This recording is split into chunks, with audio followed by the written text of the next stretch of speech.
So we don't forget that very important function.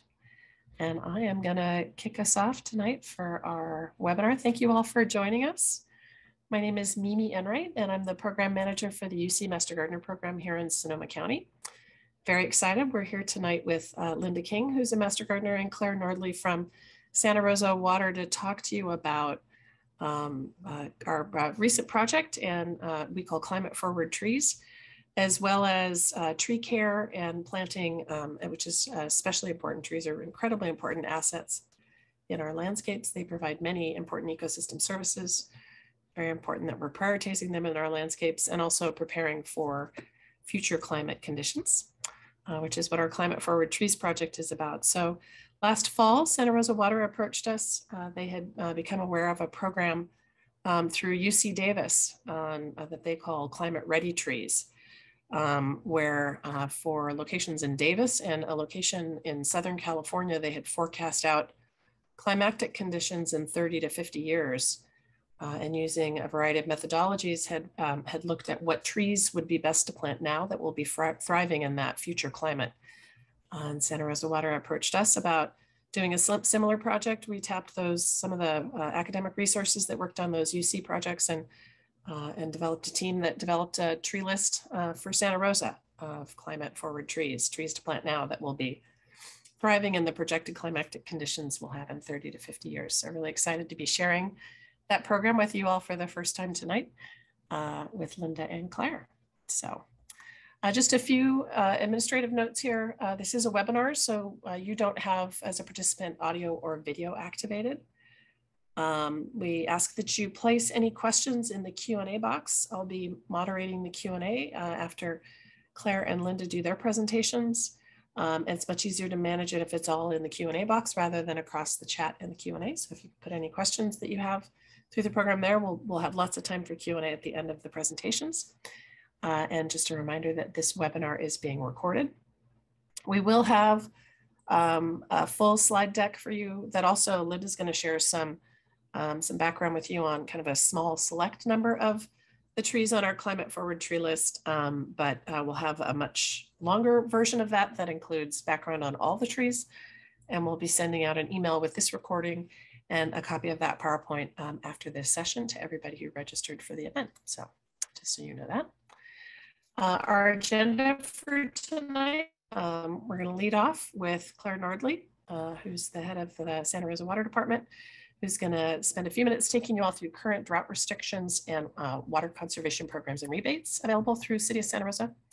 And then Linda, who was part of our mighty team of Master Gardeners who diligently met weekly for, I think it must have been like 8 months, Linda, maybe six, a long time. Anyways, lots of time in developing, really analyzing and developing our Climate Forward Tree list. And Linda's going to take you through a great presentation on, as I said, tree care during drought, proper planting techniques, and then give you some background on our Climate Forward Trees project and list. And then we'll have time for Q&A.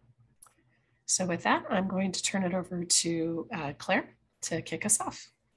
Great. Thank you, Mimi. Hi, everyone. Welcome.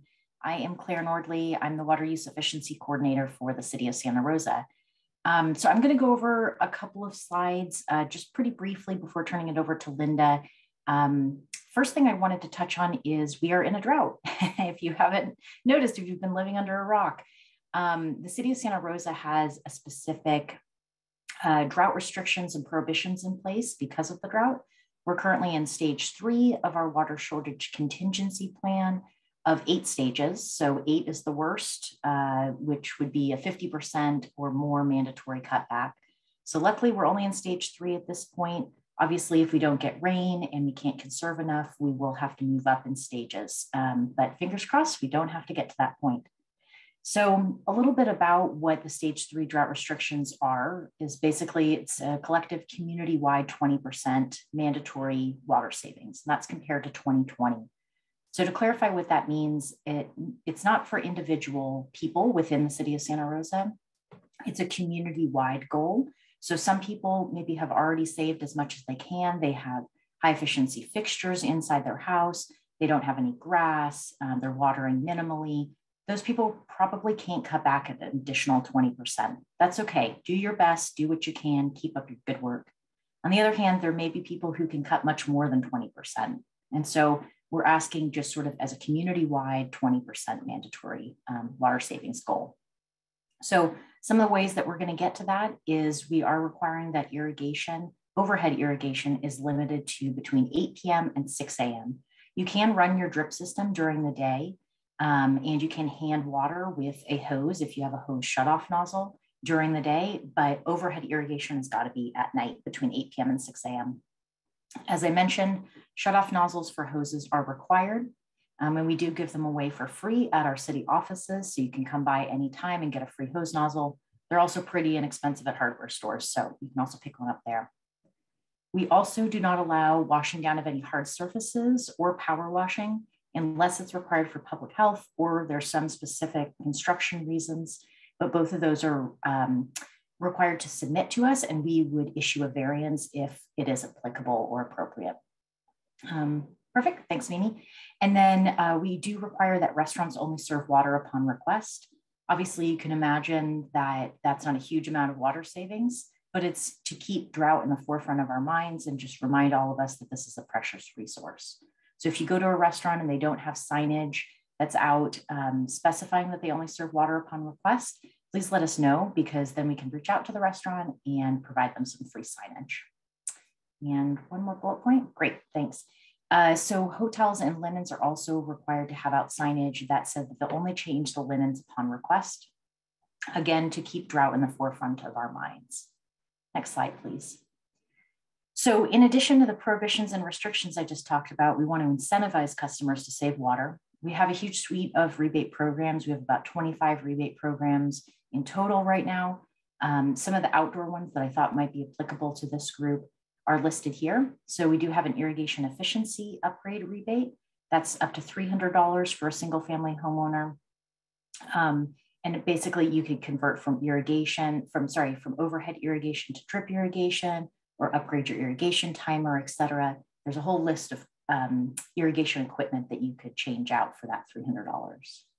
We also have a grass removal rebate program that's $1.50 per square foot right now.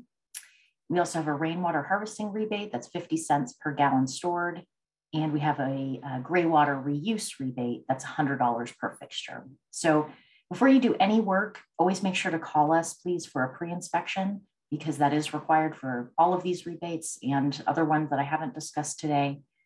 So please call before you've started any work. Otherwise, oftentimes we can't give you that rebate once you've already started. So hit the next slide, please. This is the contact information. So for rebate information, water saving tips, srcity.org/watersmart is where all of our City of Santa Rosa water use efficiency information lives. You can also go to srcity.org/drought. That's where all of our drought updates live, our current prohibitions and restrictions, some FAQs about what the 20% mandatory community-wide reduction goal means. We have reservoir graphs on there showing the amount of water in our current reservoirs. So there's a lot of good information on there. So those are really two websites you should bookmark for yourself and visit as you need to. So with that super quick overview, I'm gonna mute myself and turn it over to Linda, who will walk us through tree care and drought. And I will be here at the end also to answer questions. We're going to talk about trees in drought, how we can grow them, how we can not plant them right now, but how we can plant them later on, and how we can take care of our existing trees. And we'll also talk about the Climate Forward Tree Project and about some of the trees we have on that list. As Mimi said, trees are our most important resource. We really want to try and save trees during this period of drought. So we're going to talk about how climate change is affecting our trees, how to help your established trees survive, and when and how to plant new trees. And then we're going to review just a few of the trees on the Climate Forward Tree list. And then you'll be able to get the slide deck with the complete list. But what is happening? We all know that it's getting warmer. Every summer is a little bit warmer. The winters we're not getting as cold weather. And what's happening, according to climate scientists, is in California, and specifically in Sonoma County, is what's called aridification. And basically that means we're turning drier and hotter. We will see fewer forest lands. They will actually start shrinking, and more grassland. They will not have water continue to support the forests that we have. We'll say increased frequency and duration of extreme heat events. What's happening in Europe right now has been happening here as well. It's just going to continue. We will also have an increase in the intensity of atmospheric rivers. So that means we will have shorter but more intense periods of rainfall, similar to what happened last fall. But then we will have longer periods in between those rainfalls where we will not be able to have those slow, steady rains, which are the most productive rains that one can have. Those are the rains where the water can actually permeate down into the soil. These fast flooding rains are ones where we have a tremendous amount of runoff. So again, increased flooding, and of course, increased amount of wildfires. As we've already seen, it is not going to get better. There was a recent article in the LA Times that was discussing a group of scientists got together and started doing some more analysis of what the future bodes for us here in California. Dr. Park Williams, who's a climate scientist at UCLA, led the group. One of the things they did was to look at the most recent period we've had from 2000 to 2022, a 22-year period. And they went back in history to try and see if and when that has happened before. And they went back over 1,200 years and were not able to find a similar period. So this is unique, but it is going to continue. As he's quoted as saying, we need to prepare for a drier future and not rely on the hope that when it gets wet again, we can just go back to business as usual water management. So what we're going through right now is not an anomaly. It will be more like what we will see going forward. And how does this affect our trees? Well, when we have increased temperatures, trees need more water. They perspire just the way we do. Only for trees, it's called transpiration rather than perspiration. But they throw off water as a way of cooling themselves. And they need water in order to do that. They also are dealing, particularly street trees and trees in parking lots, are dealing with what's called the heat island effect. And that is that those hard surfaces, the concrete and the asphalt paving, can heat up significantly. They've done some studies, and for example, where it's 90 degrees air temperature, the temperature of the asphalt or the concrete can be 150 degrees. The trees can shade that. And they have found that in the shade of a tree, the temperature can actually cool by as much as 10 degrees. So rather than having 150 degree concrete, you could have an air temperature under the tree that is closer to 80 or 85 degrees, and the concrete is also much cooler. Trees are also existing through drought stress. So when they're stressed with drought, when there is less water for them to draw up from the soil, then they are stressed further by the hot temperatures.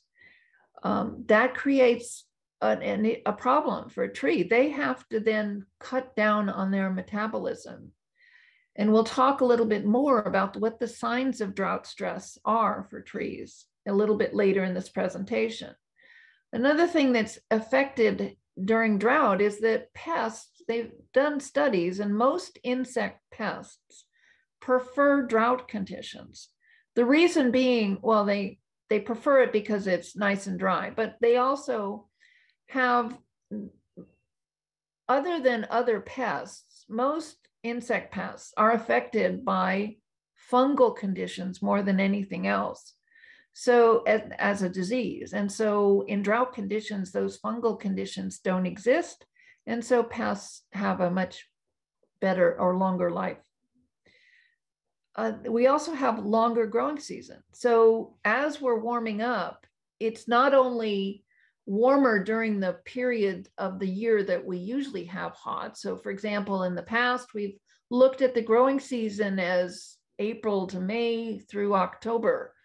And now, because of the warming temperatures and the fact that the winters are warmer, we're seeing that the growing season is being extended, say from February, March, or even February through November. So when trees are growing, they need more water.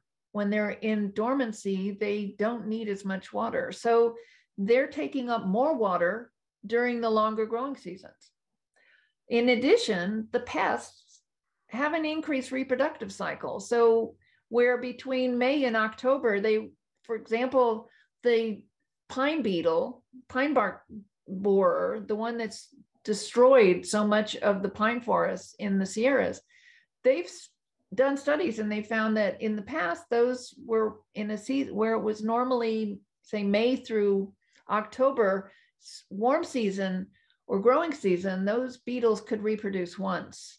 Well, now that that growing season is extended by a month or 2 months, they've now found that those same beetles can reproduce twice during the season. So we now have twice as many pests with fewer disease that can attack our trees. And when they're in drought stress, they become much more susceptible to these insect pests. So, and we often don't see the signs of drought until it's very late, but basically 2 seasons without enough water can stress a tree enough to even kill it. And so it's really important that we recognize what the early signs of drought are, or drought stress are, because if it gets too far along, that will become irreversible. So we need to talk about caring for the trees that we currently have in our landscapes, so that we can make sure that they survive during the drought. So what do we do in order to keep our trees alive? We need to watch for signs of drought, and we need to give them enough water. And we're going to talk about both of those things. So what are the signs of drought? These are drought stress. These are in order of significance. So the first signs are temporary wilting. So that means that the tree leaves wilt during the daytime, but overnight they are able to recover because they're not being stressed by the thermal effects of the sun. If we don't notice that, if we don't react to that, then you will see permanent wilting of the leaves.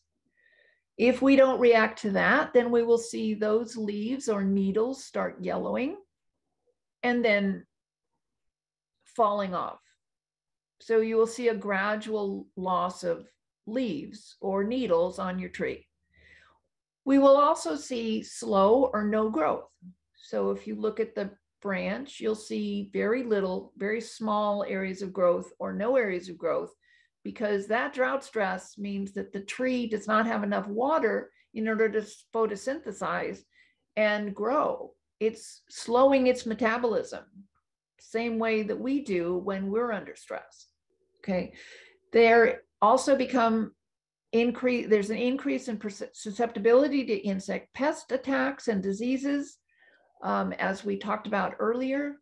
And then the next, and probably actually the last step in drought stress dieback is you will see the entire crown of the tree dieback. Now, the leaves have probably already fallen off. So what I mean by crown dieback is you will actually see the little branches, the smaller twigs, and then the larger branches start to die back, and they'll die back from the ends into the center. The tree is trying to stay alive, and so it is going to reduce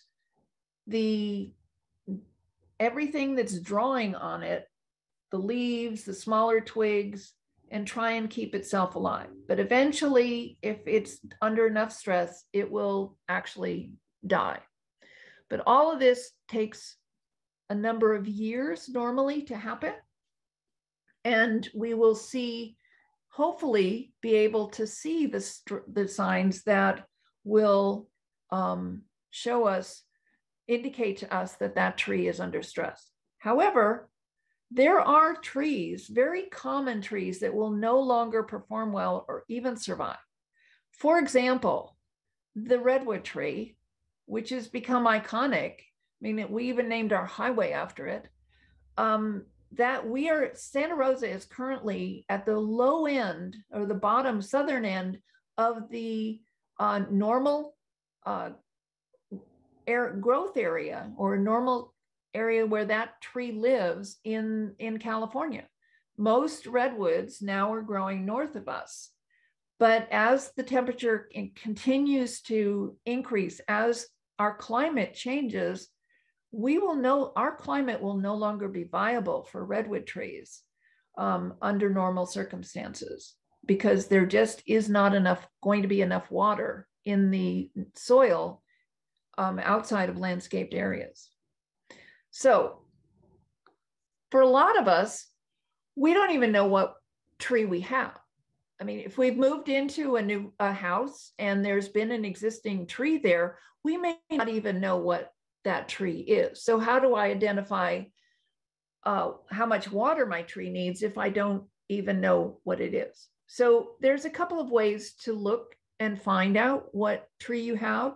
The Arbor Day website is a free resource for, and you go through a series of questions. They'll start out, do you live in the Eastern US or the Western US? And do you have just regular leaves, or do you have needles? And it'll take you through a series of yes, no, or either or questions, and eventually get you down to an identification of the tree you have, unless you have a very esoteric type of species in your garden.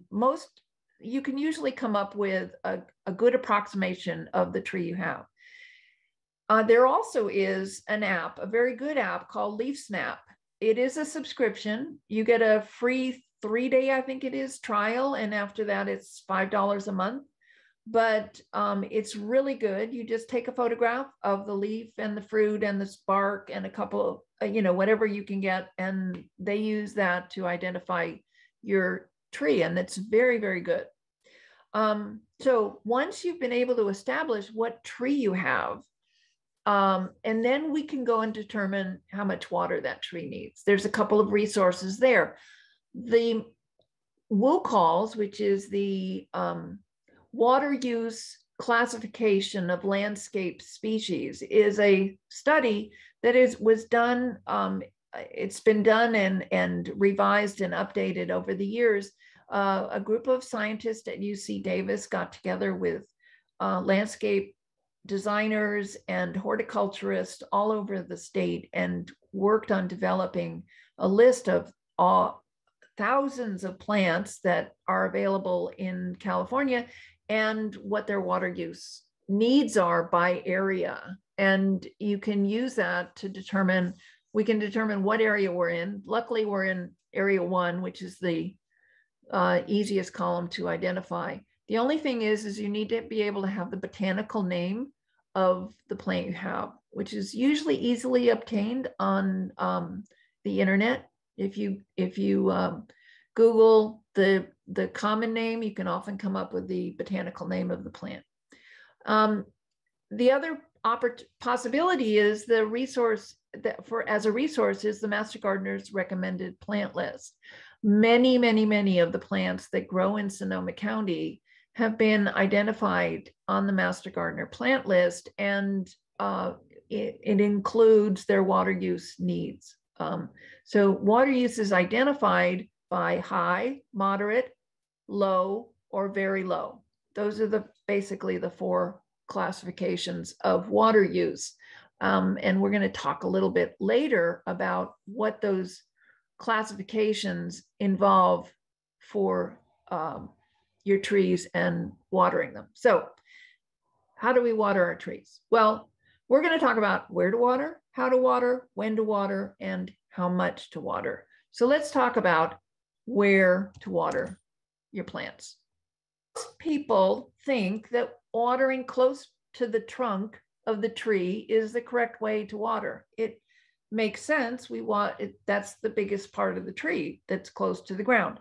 Unfortunately, in reality, that's not the best place to water, because the roots that are directly adjacent to the trunk are the stabilizing roots for the tree.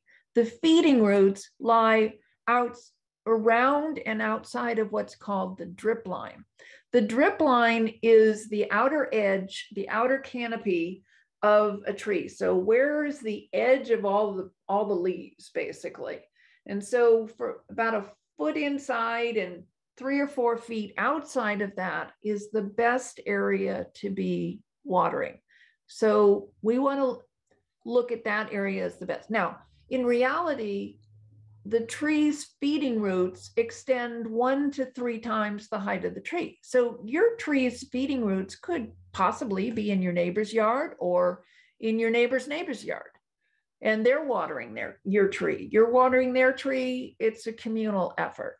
But in order to get a good water supply down to the feeding roots of your particular tree, we can do that right around the drip line.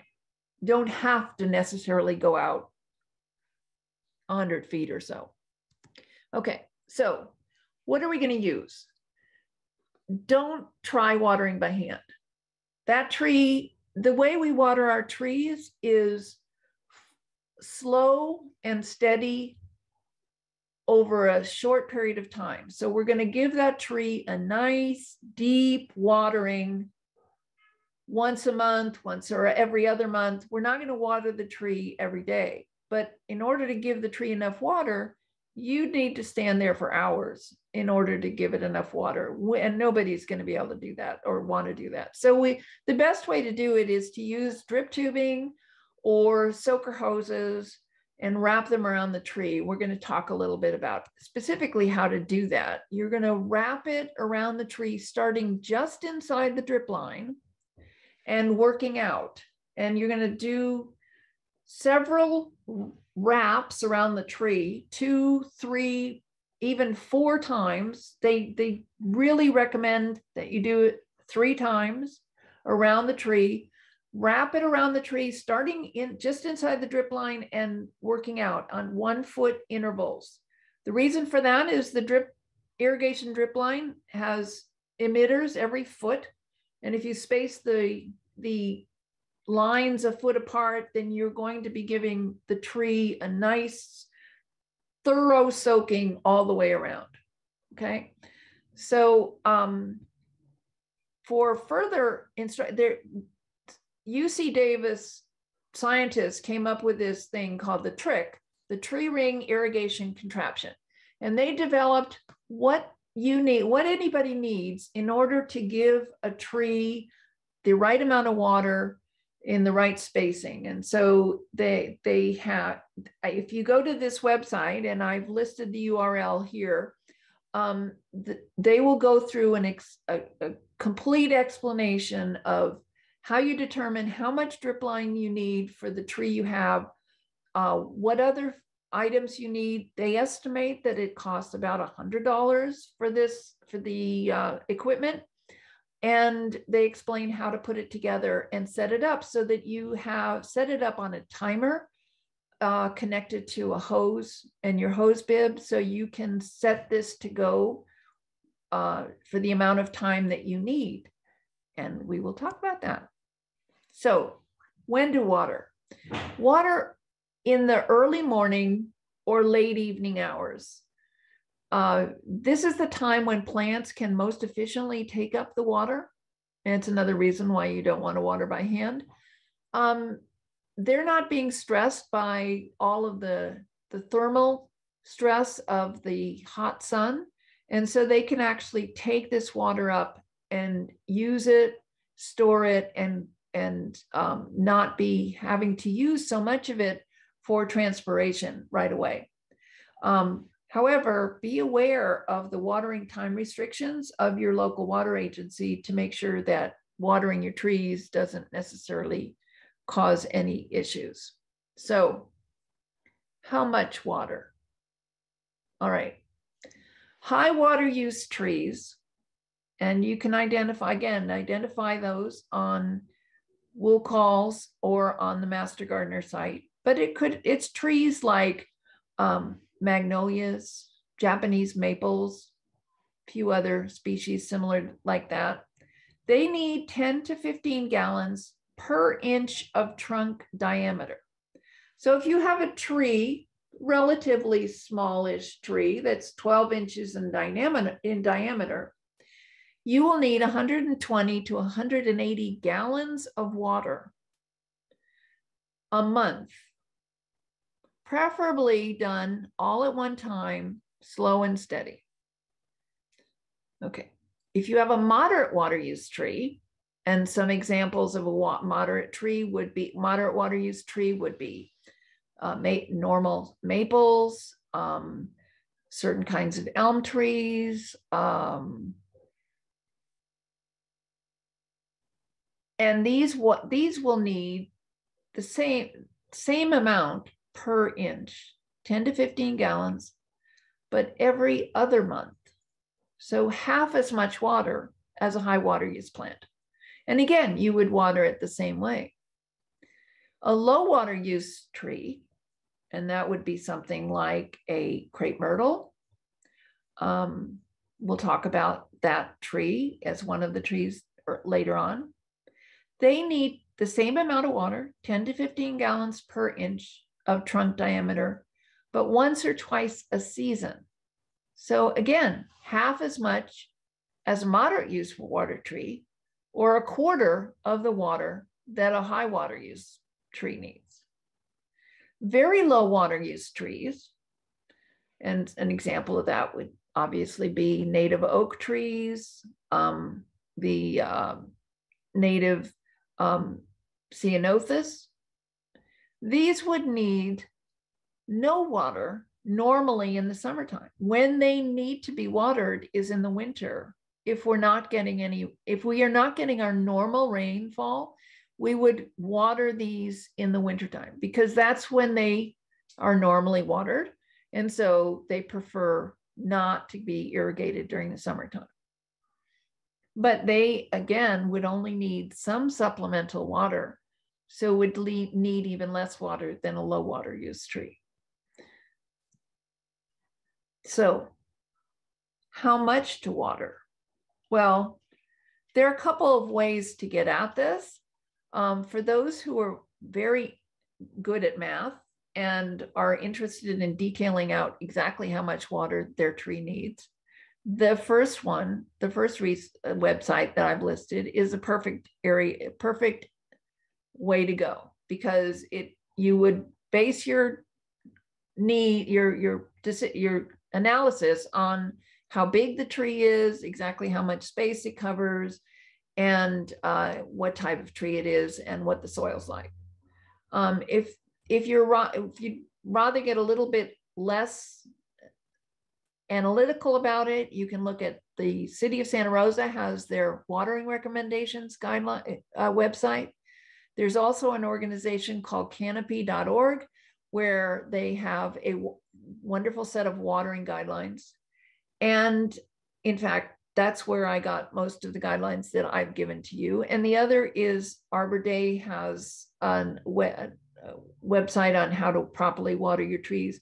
And I've also listed the website for watering an orchard, because fruit trees need watering in different timing and different amounts than other trees.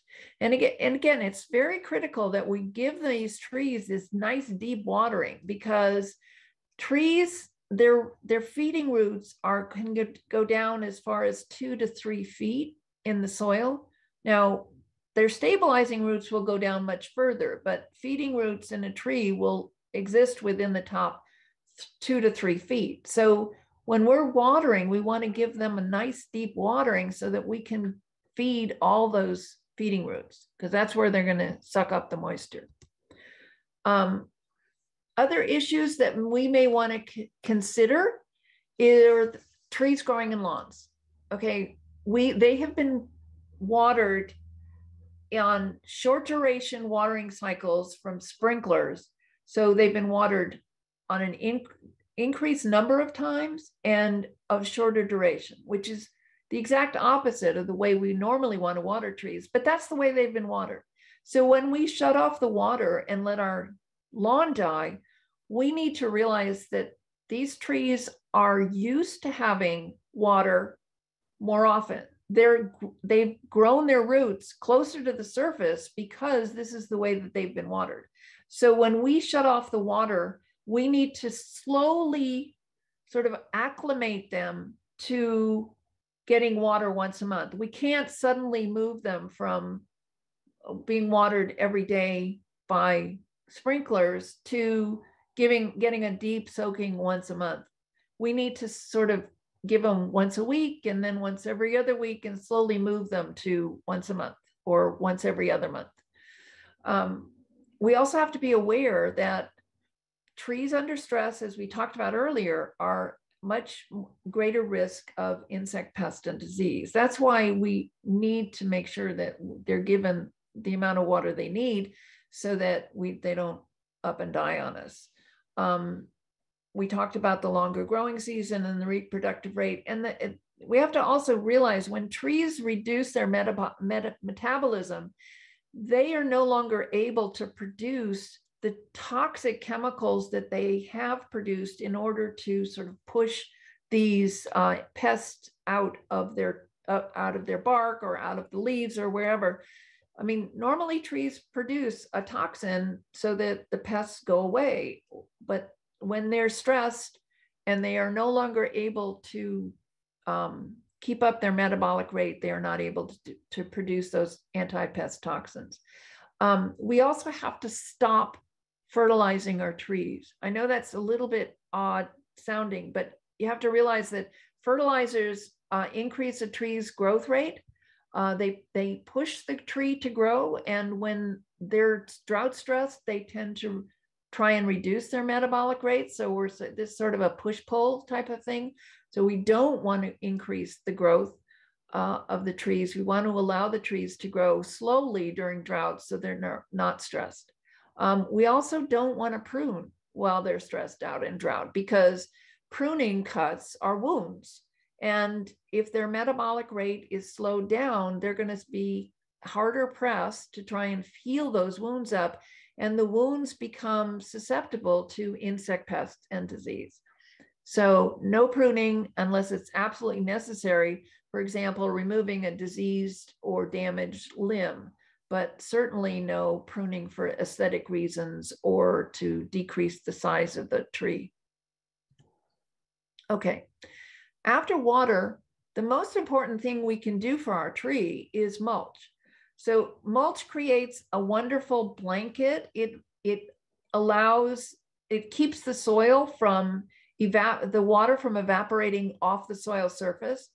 What happens is the soil is pulling water up from down below constantly. And that's how trees get their water, and all the other plants do. And as the soil dries up on the surface, that starts wicking moisture up to the surface. And so when we put mulch down, that mulch acts as a thermal blanket to keep the moisture in the soil and keep it from evaporating off the surface. It is critical, especially during times of drought, that we provide our trees with a nice thick 2 or 3 inch thick blanket of mulch all the way around just to outside the drip line. So we're keeping all that critical moisture inside. in the soil where the trees can use it. Okay, so we've talked a little bit about when to plant, or where to plant, and or where to water, and when to water. When to plant, not now. That's, I mean, if nothing else, you remember, please, we're not planting right now. Wait to plant until, well, in normal rainfalls years, we would always still recommend that you not plant until the fall, because it's really hard on new plants to be put in the ground in the summertime, because it's really hot and dry. They're gonna have a really hard time surviving unless you give them a lot of water. So in a drought, we don't want to plant. We certainly don't want to be planting in the summer. We don't in the fall. So we've had first significant fall. Significant, I mean, rainfall that has moistened the soil down to at least 6 inches or so, so that moisture is getting down into the roots zone where the new tree can start using it. So you can use the time between now and November, or even December, hopefully November, when we get the rains, our winter. Now, if we don't get any winter rains, we're not planting in the winter either. Okay, but we will get rains, fingers crossed, in November, and we can start planting then. But between now and then is a good time to start thinking about, if you're going to be planting a new tree, what do you want? What is going to be good? And we have this climate ready tree list that you can use as a source or resource of trees to plant that will be able to survive going forward. Okay, so how to plant. I'm going to show this, hopefully, this video, which I found is the best video on how to plant. I'm with the Sacramento Tree Foundation, and today we're going to show you how to plant a tree. Start by using a hoe or a shovel to remove the top layer of sod in a 4-foot wide circle. Dispose of any grass in the green waste bin. I'm going to take the tree out of its pot to find the true height of the root ball and correct any root issues. Now that we have the tree out of its pot, we're going to find the true root flare, where the trunk flares out and you start seeing the first major roots. It's common for the true root flare to be buried underneath potting soil from when it's in the nursery. That's why it's important for you to get your hands in here and explore, take soil away, and find the first major roots. Now we've arrived at the most important part of our tree planting, root liberation. We want to take this opportunity while the tree is still above ground to correct any possible root issues before we put this tree into its forever home. Vigorously shake the soil loose to look for any circling roots. If we do see any, we will go ahead and correct that by doing some root pruning. If your root ball is really matted, you can use a pruning tool to prune any roots that may be impeding. Encourage a strong outward growing root system that can support a mature tree by untangling finer roots to point outward and pruning any woody circling roots or those that have formed a hard, distinct elbow. Make 2 cuts, one before the bend so that the remaining root points outward, and another an inch away so they don't reconnect. So now that we've liberated our root ball, I've identified our true root flare, and we can see that our height of planting is going to be about 9 inches deep. So we're going to go out and dig our hole 9 inches deep. But before we do that, we want to put our tree back into its pot and water it to prevent it from drying out.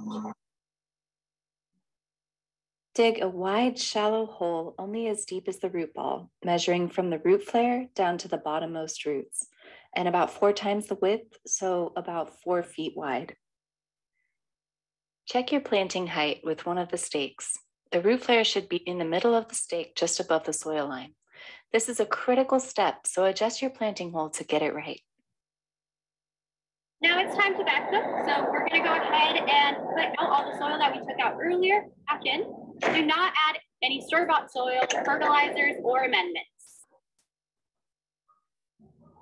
If your tree can't support itself, use a post pounder or mallet to drive in stakes on opposite sides of the trunk 18 inches away for 6 months to a year and a half until the roots have established and can support the tree on their own.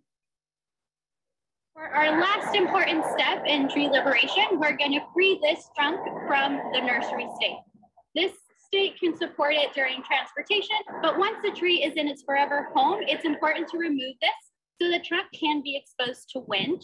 That'll help it develop strong root systems and a strong trunk that can support the tree for the rest of its life. Use tie tape to secure the trunk to the stakes. We're going to tie it loosely in one spot so that the tree can still move and sway with the wind. Almost last, but certainly not least, we will add the mulch. Add natural wood chips in a fluffy donut shape, 4 to 6 inches thick. Keep them about 4 inches away from the root flare and check back regularly to make sure this area stays clear of mulch and weeds. Natural wood chip mulch is the best material that you can provide for your tree. Natural wood chip mulch will keep grass away from your tree, and that will lead your tree to grow much, much faster than if the grass is allowed to be here up to the trunk. As the final step, water in your new tree with 10 gallons of water, applied slowly so it can soak into the soil. A 5-gallon bucket with a hole drilled in the bottom is a cheap and easy way to do this. Young trees need help getting established. That's why we need you to water them consistently for the first few years of their lives. 2 to 3 times per week, give your tree 5 to 10 gallons of water at a time for a total of 10 to 15 gallons each week. For tips on how to care for your tree after it's planted, visit sactree.com.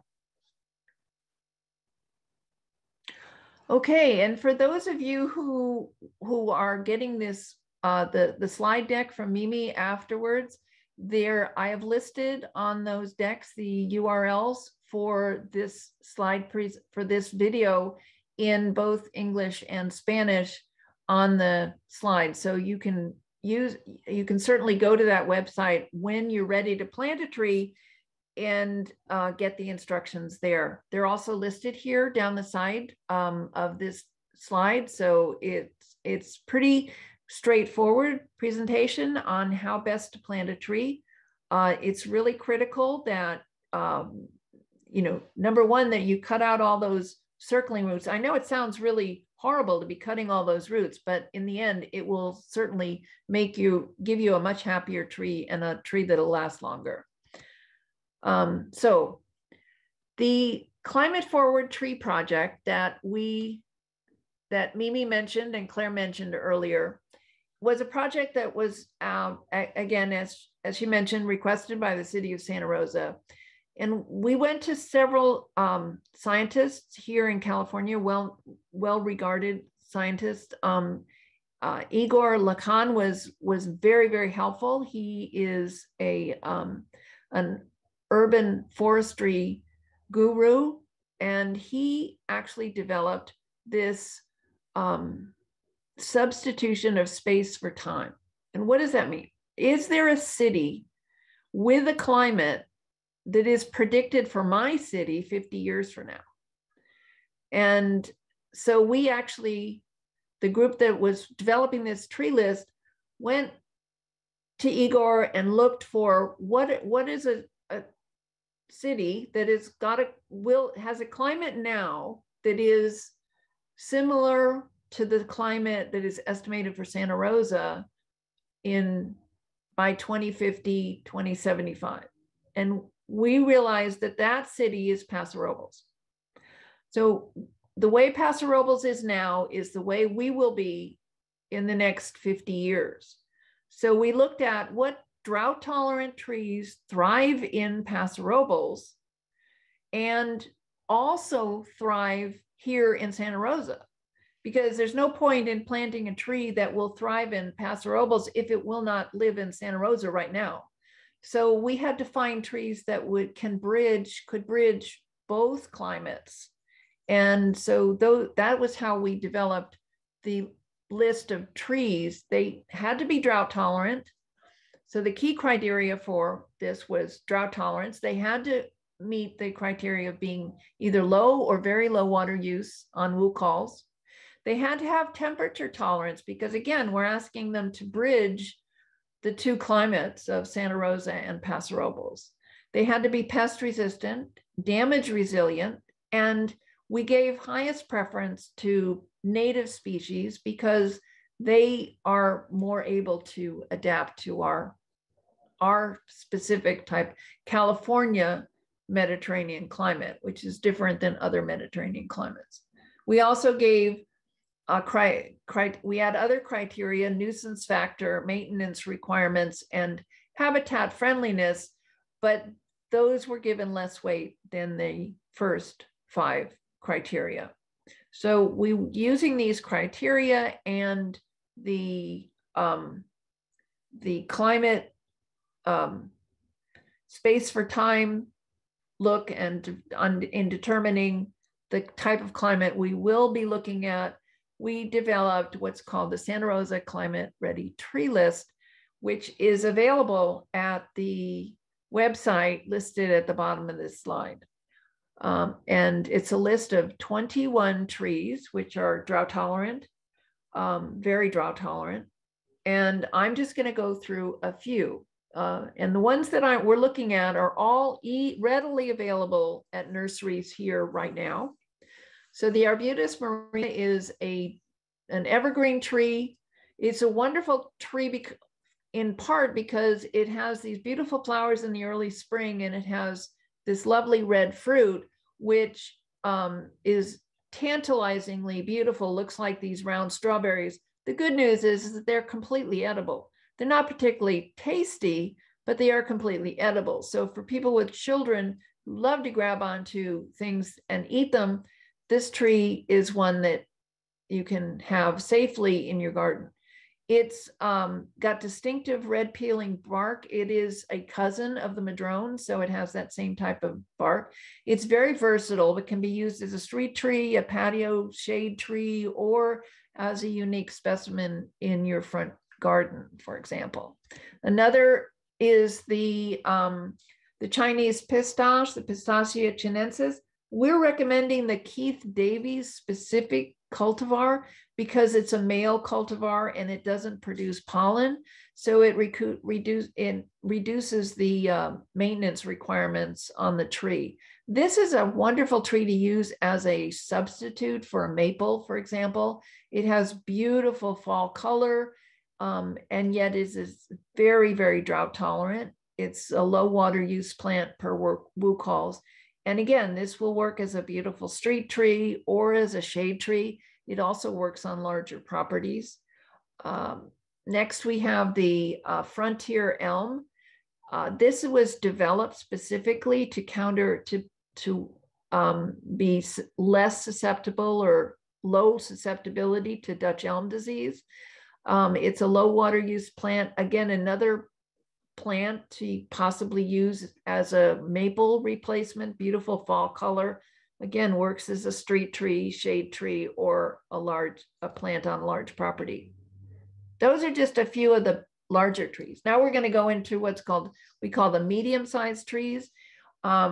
This one we all know, it's the crepe myrtle. It grows, a lot of people use this as a garden tree or as a street tree already. It's a low water use plant, beautiful fall color. It flowers in the late summer, early fall, has gorgeous mottled bark.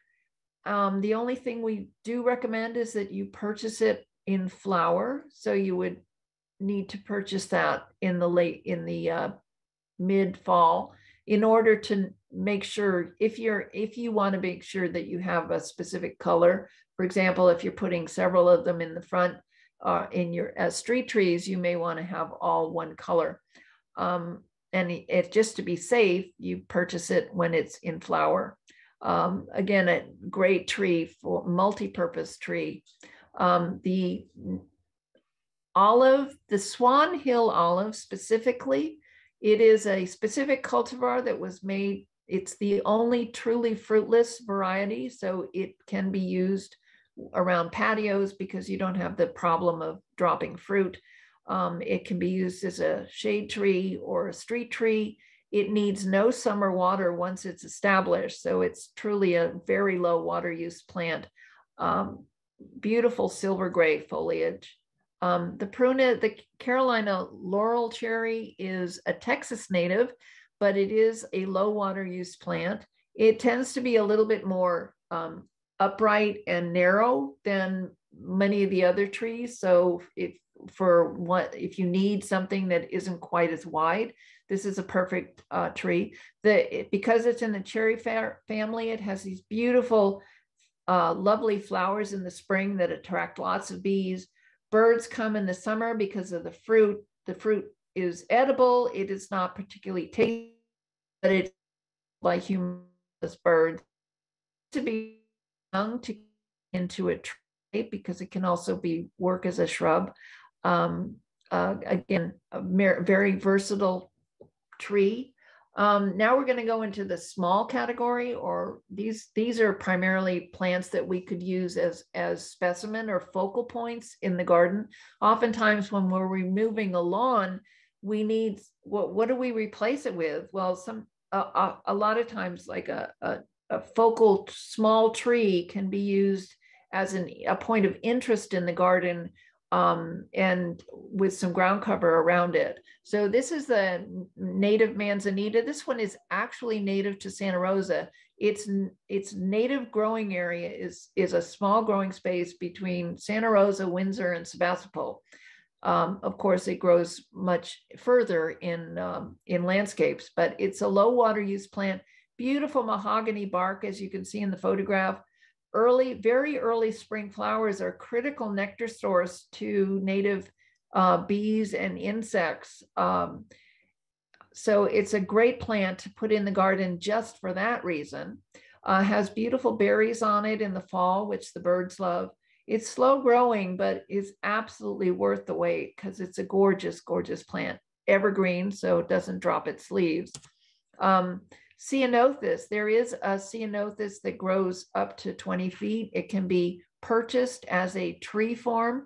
That is in the nursery trade, that's called a standard form. So if you see a tree listed and then it's standard or STD after the name, that usually means it's being grown as a tree shape. This is another California native, beautiful blue flowers in the springtime. Again, this one needs no irrigation once it's established. And it can be used it's a very versatile tree to be used in the garden. The Western Redbud is absolutely one of the most gorgeous trees, and it's very underused. It is a native plant. It's fairly small, 10 to 20 feet. It's deciduous, very low water use, so it needs no summer water once it is established. Beautiful pink flowers early in the spring before the leaf comes out. So you've got this beautiful pink, fluffy tree. And then it leaves out in these beautiful heart-shaped leaves, and which turn beautiful golden color in the fall. And very good for a small garden as an accent tree, or can be used as a small street tree or a patio tree. And that is it for the actual trees. But when you get the PowerPoint deck from Mimi, it will have the same type of information for all 21 trees on the list. And for more information on these and any other tree, or for that matter, any other plant, I'm really recommending one of the following websites. The Marin Sonoma Saving Water Partnership has a wonderful website called a Plant Picker, where you can go in and see pictures and in situ and descriptions. It's a wonderful, wonderful website, and I highly recommend it. The Master Gardener website for recommended plants has wonderful information on trees, shrubs, and perennials that can be used in the garden. And CalScape, which is the California Native Plant Society, has a fabulous website called the Garden Planner, where you can put your zip code in and they will tell you what native plants will grow well in your specific area. Fabulous website as well. So we've talked about a lot. We've covered climate change, how it affects our trees, how we can keep our established trees alive through the drought, when and how to plant new trees, not now, and what trees to plant using the Santa Rosa Climate Ready Tree List. So thank you very much for your attention, and I'm going to turn it over to Mimi for questions. Wonderful. Thank you, Linda. That was phenomenal. So much content. I was peppering the chat with all the links to all the great resources. I'm so glad you were successful in getting the video to play, which can often be challenging. So great job, Linda. Do you want to go ahead and stop sharing, and then it'll get out of there? Be our beautiful faces that these people get to see. Claire and I have been busy during your presentation answering a number of questions in the Q&A. Please go ahead. If you have more questions that you want to add, please add those to the Q&A now. We've got until 7:30 tonight, so we've got a little over 20 minutes to work through the questions that you might have. So let's start out. First question is it better to keep all trees or remove smaller ones to maintain more water for more mature trees? And I'm actually going to lead us off before I turn that over to Linda and Claire for more input. So we've also, since the 2017 wildfires, we've been, of course, heavily focused on the topic of creating defensible space in our home landscapes. That's the 0 to 100 foot zone around our structures. And as harsh as it sounds, drought gives us an opportunity to really consider possible removal of existing plants that might improve our fire preparedness and our defensible space. In particular, if you have any smaller trees that are what is considered ladder fuels, right, which are positioned under the canopy of larger trees, we absolutely suggest that you should remove those. They are also competing for those resources of those larger trees. It's recommended that you want to keep a 10-foot spacing between the canopies of trees. So I just wanted to add that lens. It's something we all have to be thinking about in Sonoma County. The preparedness for what we know will be a future wildfire. So I just wanted to add that possible lens, but don't know, Linda and Claire, anything you want to add around consideration for removing smaller trees to maintain more water for more mature trees? Well, I would also look at what the water needs are for both the larger and the smaller trees. Because if your smaller tree or even smaller plant is requiring a lot of water underneath that tree, then it's going to be robbing water from that larger tree. So I would definitely look at removing a smaller tree. And as you said, I mean, even from an aesthetic point of view, you don't necessarily want trees growing really closely together because they're not going to be happy. They're not going to look good down the road because they're too cramped up for space. So I would look at how large are the larger trees going to get? How large are the smaller trees going to get? And are they going to be competing for space and water? And if they are, I would take out the smaller trees. And I definitely would agree with Mimi that you want to make sure that you're not putting your house at risk with the shrubs and trees you have. So the CAL FIRE website has wonderful information on how to space your plants around your house. And I'll put it in the chat before we sign off tonight, but we also have developed extensive resources on the topic of creating defensible space on our website, our Master Gardener website. So happy to share that link as well. Claire, anything you would add on top of that, on that topic? No, Linda's the expert. And yeah, I'm glad that you mentioned the defensible space. That's really important. Thanks for saying that. Great. Okay, next question from Flo. The roots of our 25-year-old silver maple are close to or above the ground due to years of having an irrigated lawn nearby. We replaced our lawn with artificial turf and don't want to water through the turf. I'm not sure you even could through artificial turf. We only have about 10 feet between the tree and the turf. Is it okay to water the tree so close to the trunk? Well, it's not ideal.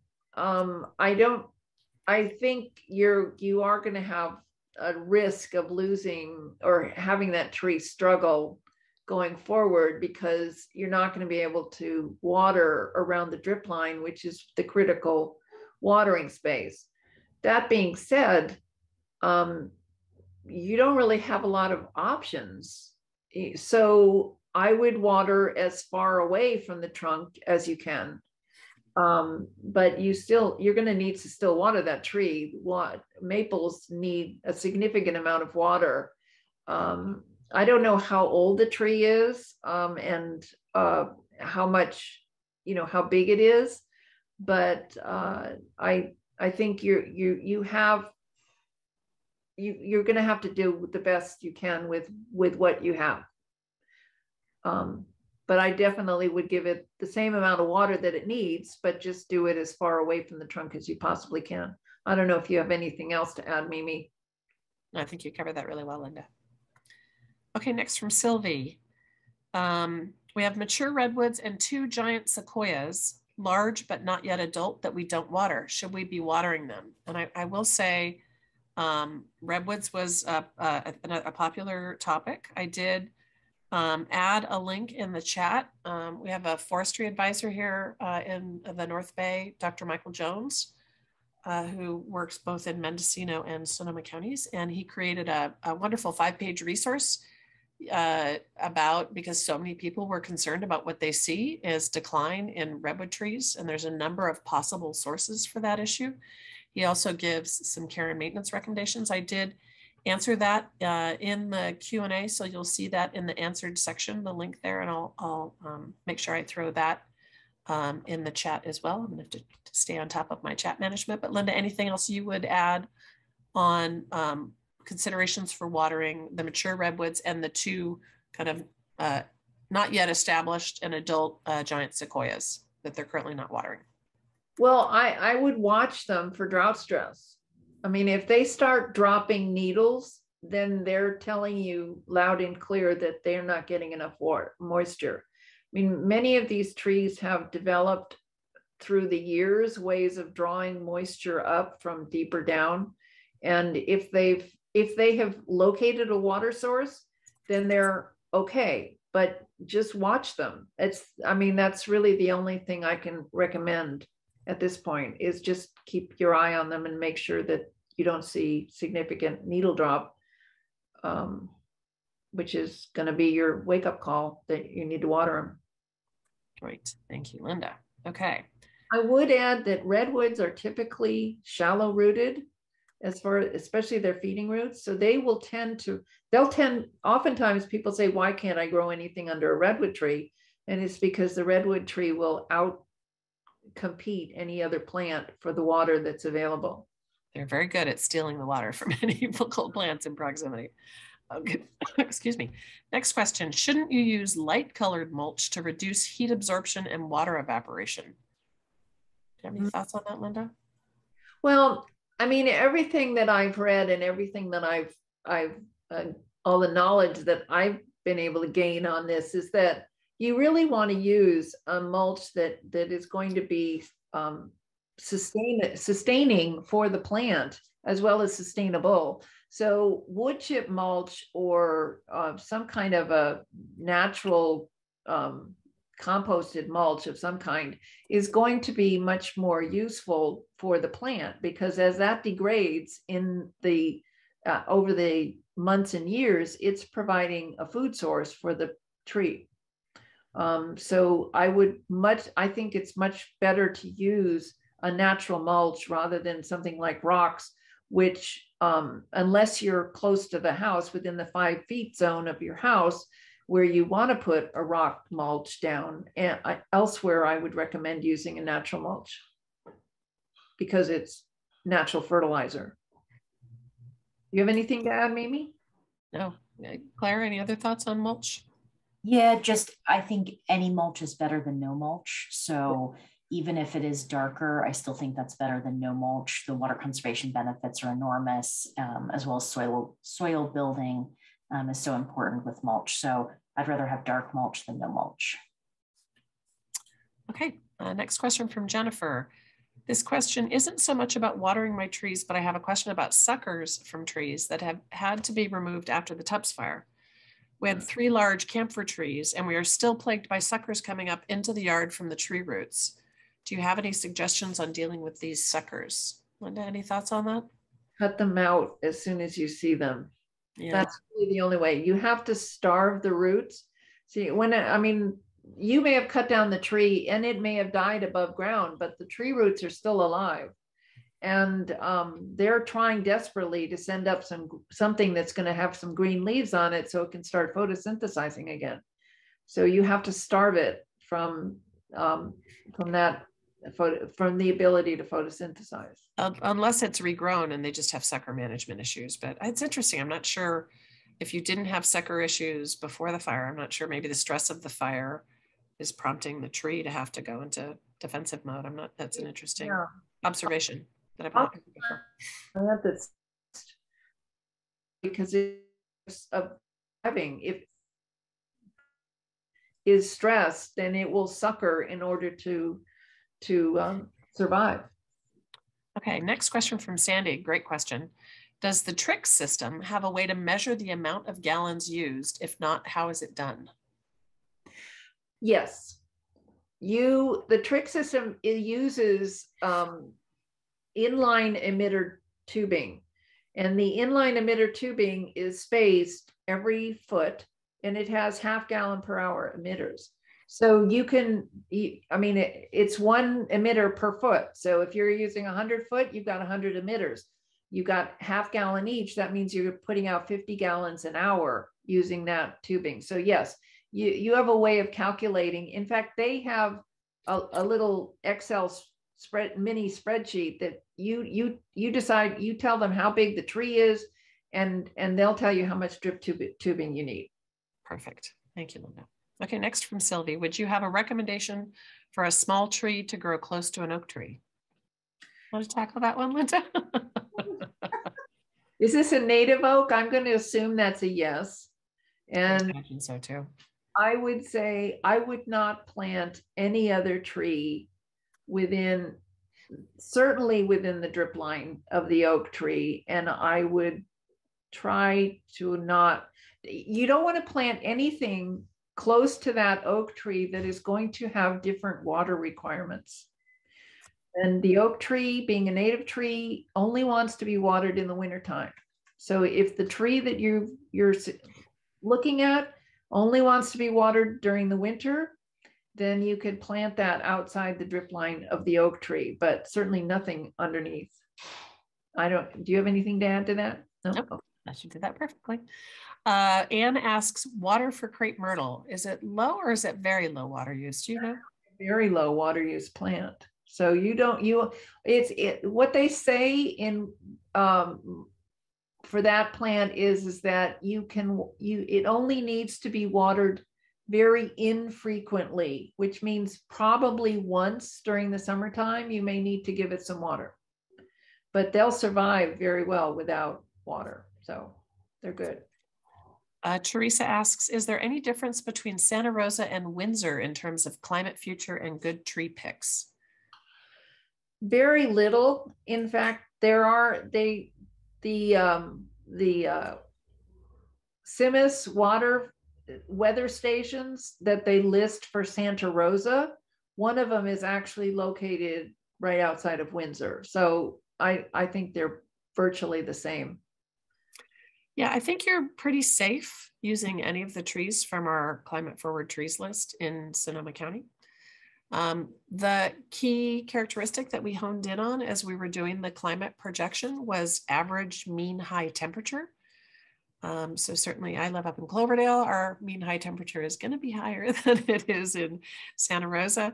And this temperature in Santa Rosa is, likely higher than perhaps in West County. So there will be some, differences. We do hope at some point, it was a labor intensive effort, but we do hope at some point to work in partnership with other municipalities here in Sonoma County to do that projection for each of the municipalities, major municipalities, so we can further develop more specific lists, because we think this is really an important and critical asset for all of us for adapting and moving forward for the future. Yeah, if you live outside of the Santa Rosa area, I live in Petaluma, and I would strongly suggest talking to your city council or city manager and suggest that they do that they look to doing this for their city as well. So I think that addresses the next question, which was, does this info apply to West County? I think we just talked about that. George asks, where can we find the recording? George, we do have a YouTube channel for the UC Master Gardener Program of Sonoma County. We will send you a link and a follow-up email to everyone who registered. But you can also, we've got tons of other really amazing videos on our YouTube page. Lots of great resources and information. So hopefully you'll start exploring it more when you get the link for tonight's event. Karen asks, currently trees in my yard provide habitat for many species of birds and other wildlife. Awesome. Squirrels, for instance, rely on the trees to travel from one tree to the next with protection from predators. My concern with removing trees would be impact on wildlife. Karen, we all have to assess our own risk in terms of wildfire risk and preparedness. I, for example, live in a very high fire severity zone directly adjacent to wildland urban interface on a slope. So I'm prioritizing my wildfire preparedness particularly higher than maybe someone who's in a small urban lot in downtown Santa Rosa. But we each need to just consider, there are balances. For sure, we don't suggest removal of any trees during bird mating season and bird nesting season. We certainly don't want to risk cutting down a tree where there's a bird nest. I think the squirrels will adapt. There's lots of good trees for them to leap from, but we have really been focusing our defensible space educational outreach with a sustainability lens and with making sure we're maintaining habitat for wildlife. So again, I shared that link in the chat to our webpage on that.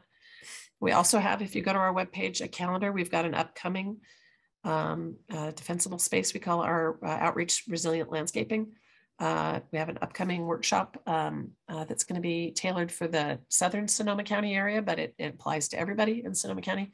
So you'll find a link for that on our calendar if you want to check out that as well.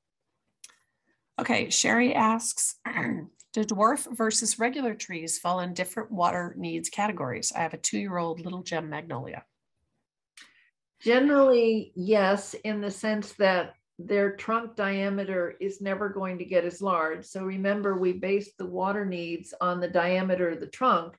So if you're if you have a dwarf magnolia, it is going to use far less water than a large magnolia because it's working off of a much smaller, we're basing it on a smaller diameter trunk. So I